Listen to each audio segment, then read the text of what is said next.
XO Marriage is a nonprofit organization that exists to reach couples worldwide with the message of hope and encouragement that marriage works 100% of the time when you do it God's way. I'm asking you to consider making a special end-of-year gift to the outreaches of XO Marriage and also make this ministry part of your monthly giving. When you invest in marriages, you become a part of rebuilding families all around the world. Give now at xomarriage.com/give. Hi, this is Jimmy and Karen Evans with Marriage Today. This podcast is dedicated to equipping families with the teaching and tools they need to succeed. We hope you enjoyed this episode and subscribe for more marriage-building content. Karen, welcome to the podcast. Thank you. It's good to be here. We're doing a series that's called The Family That God Built, and this message that's coming up here in just a few minutes is called How to Build a Safe Family. Now, this is so critically important. You're going to love this message for yourself and also for your kids, because we're going to talk about gates, being a gatekeeper. I decide what comes into my life, and I decide what comes into my family. And let me say this to parents.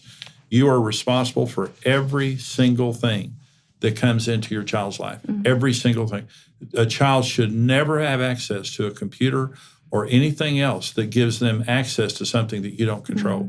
Because we live in the most corrupting world, the most dangerous world we've ever lived in. So parents are the gatekeepers of the home, and we want God in and the devil out. I walked into Brent's room one day when he was like 14 years old, 13 years old, and I walked in and he had posters on the wall. He had Emmett Smith, he had Troy Aikman, he had Nolan Ryan, and he had Dennis Rodman.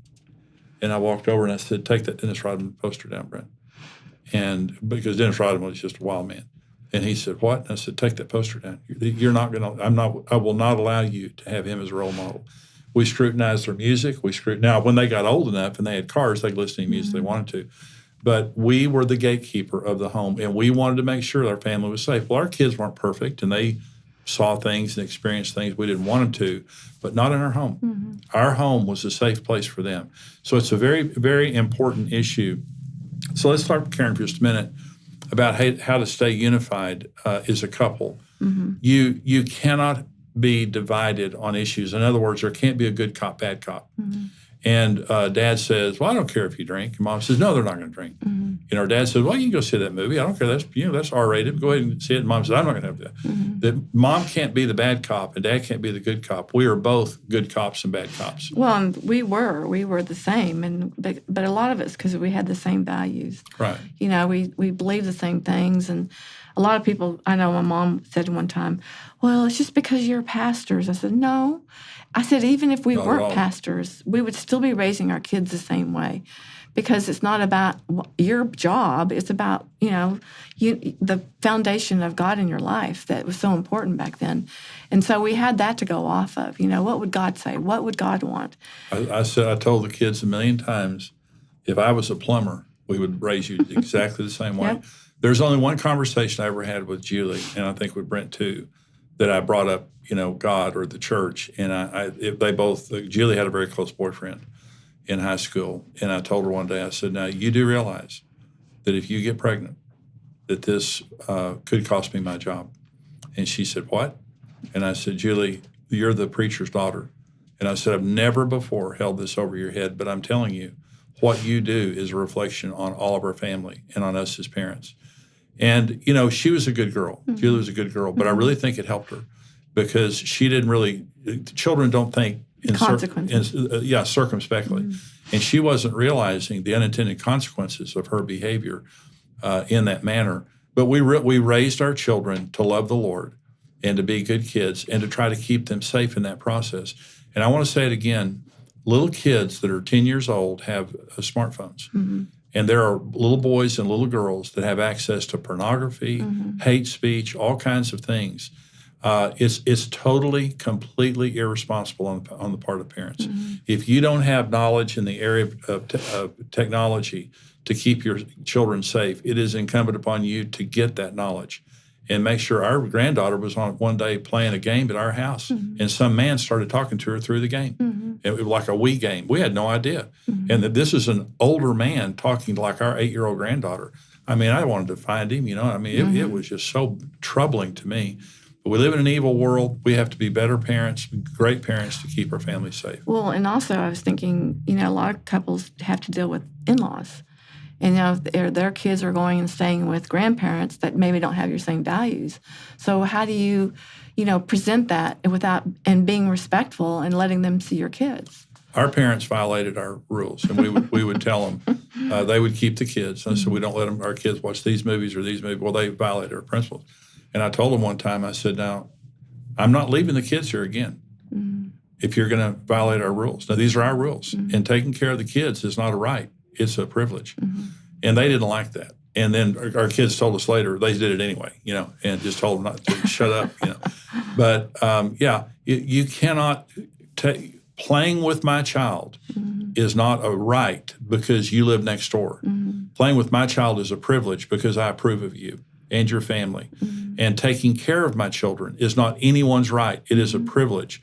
And to do that, you're going to have to comply to my rules because, how many kids are corrupted by a wild uncle or a cousin or, something like that? Kids need to know that they're safe. That's right. They need to have that feeling of security and safety in their life to know that no matter what, my parents are going to protect us, even if we don't agree with them. Number one rule.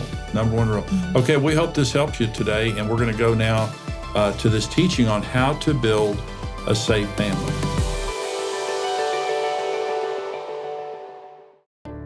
We have a new sponsor here on the podcast that is really neat, and it's a great idea for Christmas gifts this year. It's called Artsa Box, and it brings Israel to you. It's a quarterly subscription box that follows the path of Jesus through the Holy Land. They partner with local artisans to deliver an assortment of amazing food, gifts, and rich content centered around a different city. This winter, all of the items come from the city of Bethlehem, the birthplace of Jesus. It would be a great Christmas gift. And as listeners of the Marriage Today podcast, you can get 15% off your first box. Go to artsabox.com and use the promo code MARRIAGE15. That's Artza, A-R-T-Z-A box.com, promo code MARRIAGE15. All of the authority the devil exercises in the world is illegitimate and can be stopped by believers. Satan has no legitimate authority. Listen to Colossians chapter 2, and this is the Apostle Paul talking about the resurrection of Christ.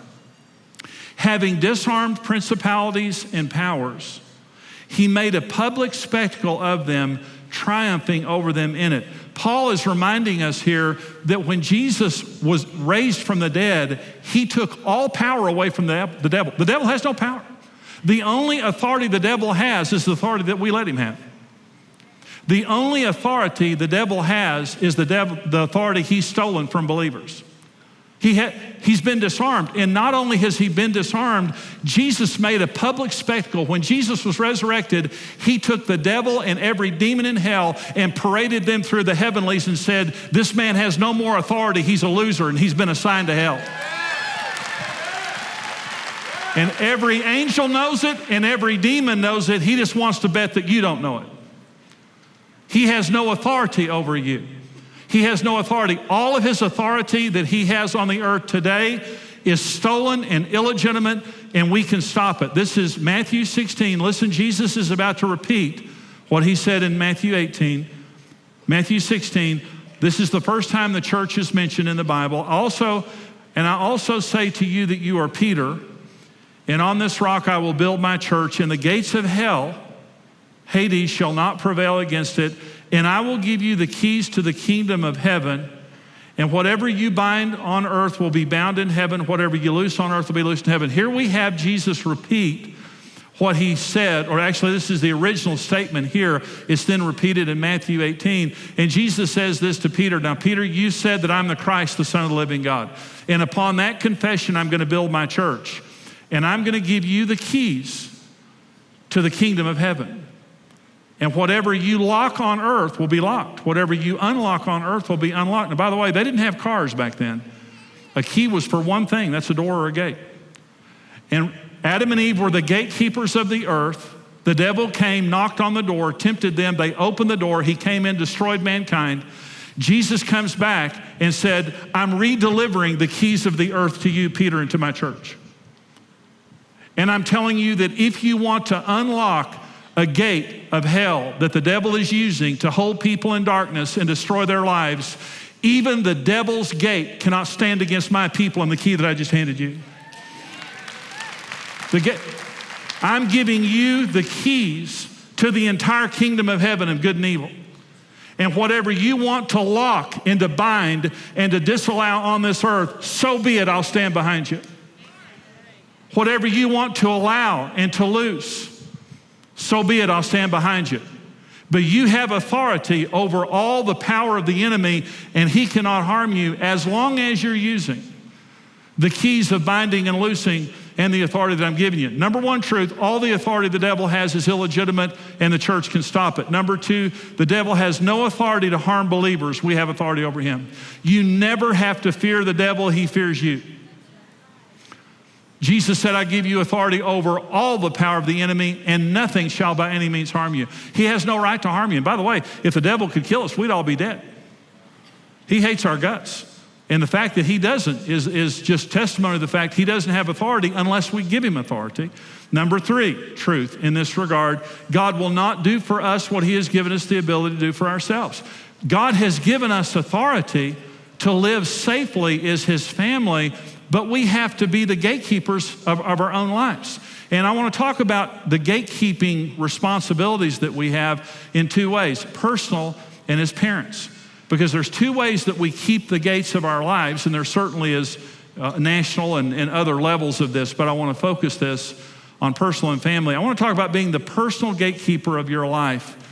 And to help you understand, there are 7 gates into your life. Every person, there are 7 gates that the devil or God will use to do good or bad things in your life.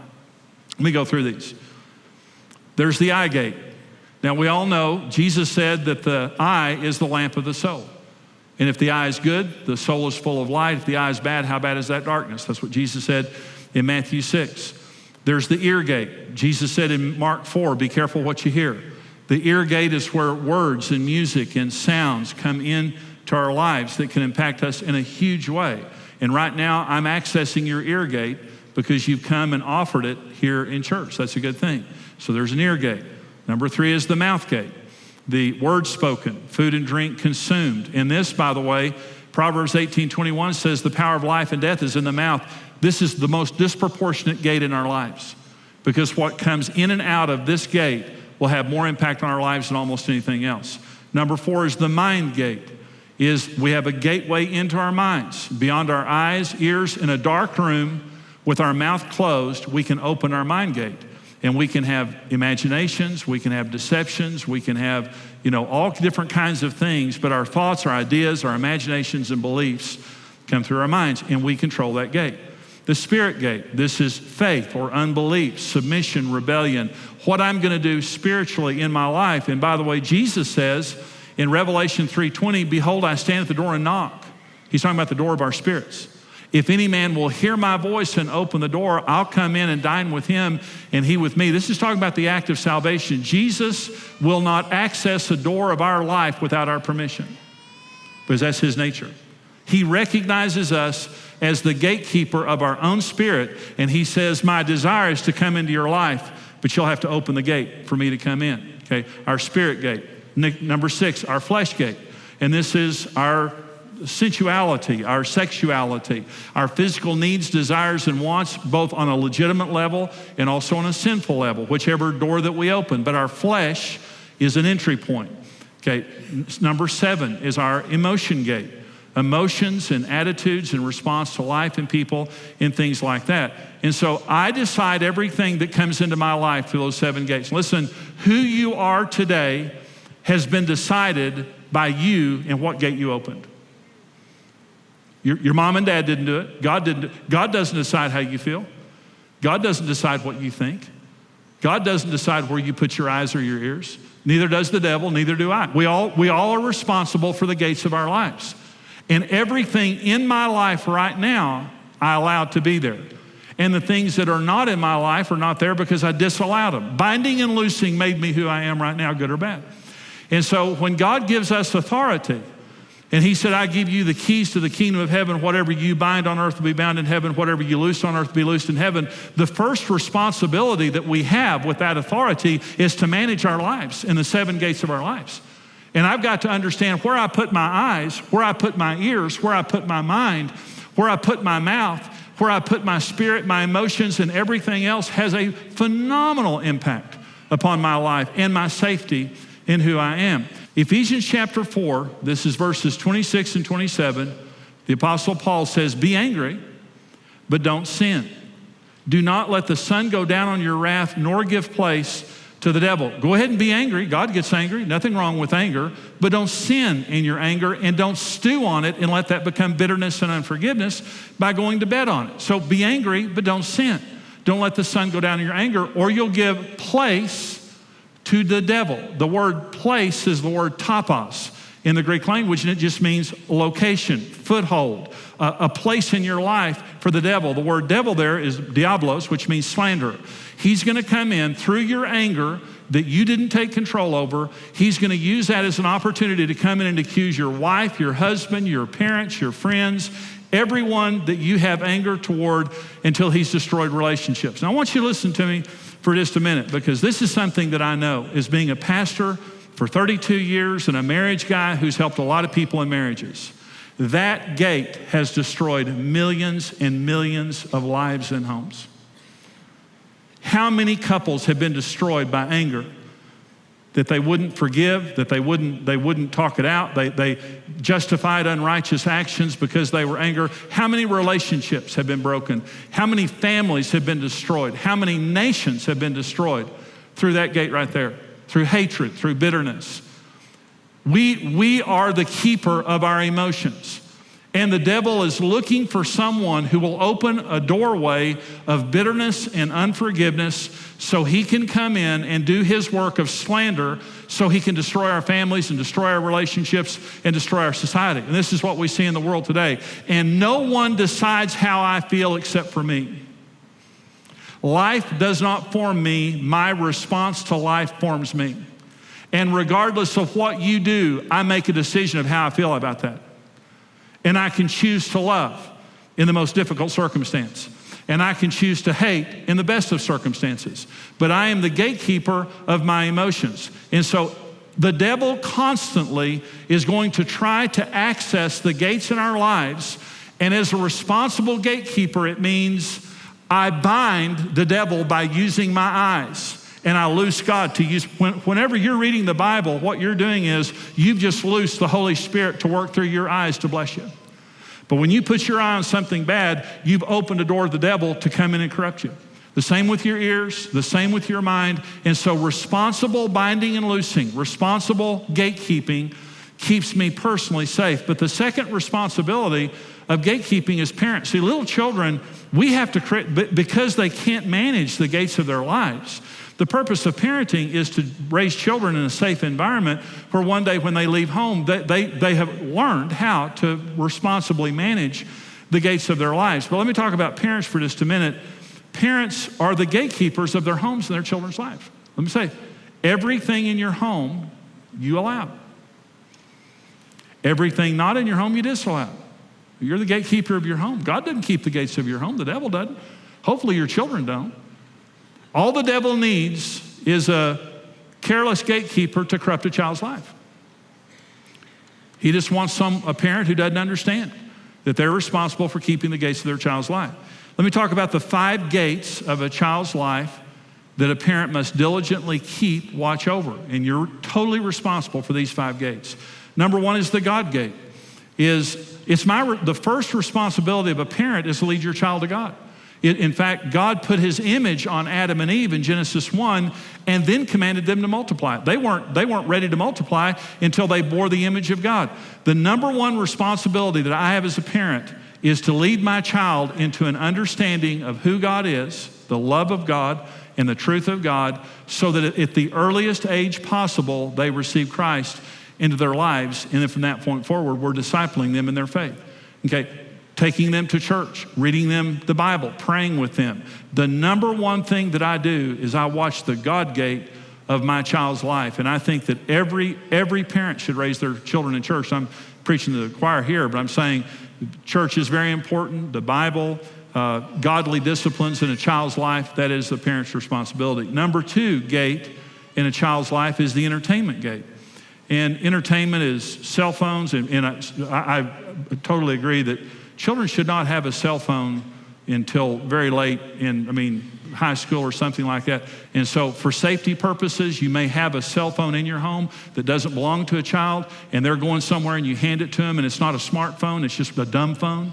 It's just a phone that they can call you and they cannot access the internet because the internet's a powerful thing. But computers, did you know that 60% of parents say they do not have the time to monitor what their children view on the internet? You might as well hand your child a loaded gun. I want to say something to moms and dads, and listen to me. You cannot give your child an electronic instrument that you can't monitor. And if your children are smarter than you, that's a problem. And a lot of my 2-year-old grandson comes and walks in the house, and he jumps in my lap. Reed is his name. And he says, "Pappy, I want to play on your phone." And my grandson Reed's 2.5 years old. He gets on my phone, and in a second, he's watching Thomas the Train on Netflix. And he's brilliant. These little kids are brilliant. And it's just, you have to stay up with that. And I was talking with Brent and Stephanie, our son and daughter-in-law, about this, and they said it is more challenging all the time to make sure that the internet does not corrupt your children. But you can't do, we have to monitor their entertainment. Social media, music, videos, video games, so critical that we monitor children's video games and things like that. There's never been a world like ours today where from an outside, someone can come inside our home that we would never allow through the front door. But they do it through electronics. And so through phones, through social media and all of that, you have to monitor that. You have to become educated on that and get the resources and tool to monitor your child's entertainment. It takes vigilance. And it takes relationship with your children and knowing what they're up to. And listen, don't let entertainment raise your children for you. Because it's easy to let your kids sit there, our kids, grandkids, and watch the video stuff like that, but that's not the basis of our parenting or grandparenting. Number 3 is the friend gate. You have to monitor who their friends are. Their friends are their future. 1 Corinthians 15:33, do not be deceived. Bad company or evil company corrupts good habits. If you don't believe that your friends, a bad friend can corrupt your child, you're deceived. What are the beliefs of the parents of your children's friends? One of the neighbor boys in our neighborhood, his parents were not believers, and we tried to bring him into our home and influence him in our home. And because of his home life, his family life, we would let Brent play with him only in our home. Okay, so one day he came to me and he said, my friend's dad wants to take us to the movies. And the friend's dad called me. And he called and I said, well, what movie are you going to take him to? And he said, well, we're going to have a great time. We'll be very careful. We're going to take him to this movie. That father took our son to an R-rated movie when he was 12 years old. That was their value system. And it so unbelievably violated me. And so as a good boy, we liked the boy, and we felt safe with him in our home to some degree. But as soon as his parents got control, they took Brent to see something we would have never allowed. He came home and said, Dad, I saw a bad movie, and I want you to know I saw a bad movie. So who are your children's friends, and what do their parents believe? Do you have a relationship with the parents? Does the child have a smartphone? And is the child able then to corrupt your child through that smartphone? All those things are very important things to look at when you're looking at friends. Number 4 is the attitude gate. And attitude is the seedbed of behavior. If you only discipline behavior, you're showing up late to the party. Because long before a child acts out, they have bad attitudes. When a child rolls their eyes at you, they get disciplined for that. When they talk back to you, they get disciplined for that. When you tell them to do something, they go, let me tell you something about parenting. Don't just punish, reward. Reward good attitudes. Reward good character. Say to your children, listen, you get along with your sister, you get along with your brother, you keep your room clean, you do your homework. Friday night, we're going to go to the pizza, we're going to go to a movie, we're going to go ride go-karts, we're going to do this, we're going to do that. We're going to have a special night if you have a good week. So I'm not just going to punish you, I'm going to reward you. But let me say this too. I will punish you as much for rolling your eyes at me as I will for, hitting your sister. I'm not going to wait until you act out. I'm watching your attitudes. Listen, God disciplines attitudes, and God rewards attitudes. James chapter 4 says this: God resists the proud, but gives grace to the humble. Those are attitudes. Pride is an attitude, and humility is an attitude. Long before we act out, God says, I just don't like your attitude. You're prideful, you're arrogant, you don't think you need me, you don't treat other people well, and I'm going to resist you for that. I love you, but I'm going to resist that. I'm not going to bless that. And then he comes and says, you're a humble person. You're a loving person. You know you need me. You're gracious with other people, and I'm going to reward that. And we need to monitor the attitudes of our children, and never, not being legalistic, always in a relational context, we must demand of our children that they have good attitudes, that they respect us, that they respect the family and the other members of the family. It's a job. I mean, their children aren't perfect, and we have to raise them up patiently. But attitudes is a big deal. Number 5 is the education gate. Parents are responsible for educating their children. It's number 1, beyond the school, beyond anybody else, it's our responsibility. And that means you're involved in your children's education. You know where they're being educated. You know who's educating them, and you're staying up with it. Now, I'm going to have shown you how to watch the gates of your life.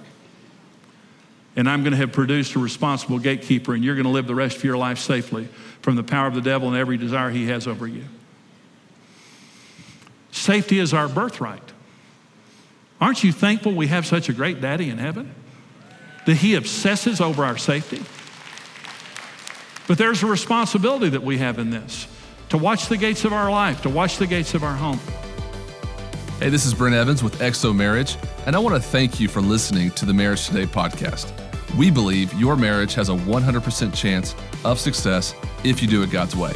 If you enjoyed today's teaching and want to keep learning, hey, subscribe to the Marriage Today podcast and take some time to leave us a review. Your reviews help us spread the word and can encourage someone else in need. For more great marriage content, check out xomarriage.com, where you can see all of our marriage building resources, articles, and live events.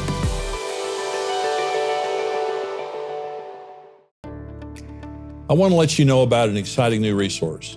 It is called Preparing for I Do. It's an all-new pre-marriage video course for engaged couples. Dave and Ashley Willis will walk you through each of the marriage vows and talk about how to prepare not just for your big day, but for the lifelong relationship that you are beginning. The course also includes a discussion guide for deeper conversations and a pre-marriage assessment from me. I developed this assessment to help engaged couples find out if they are on the same page about the most important parts of their marriage.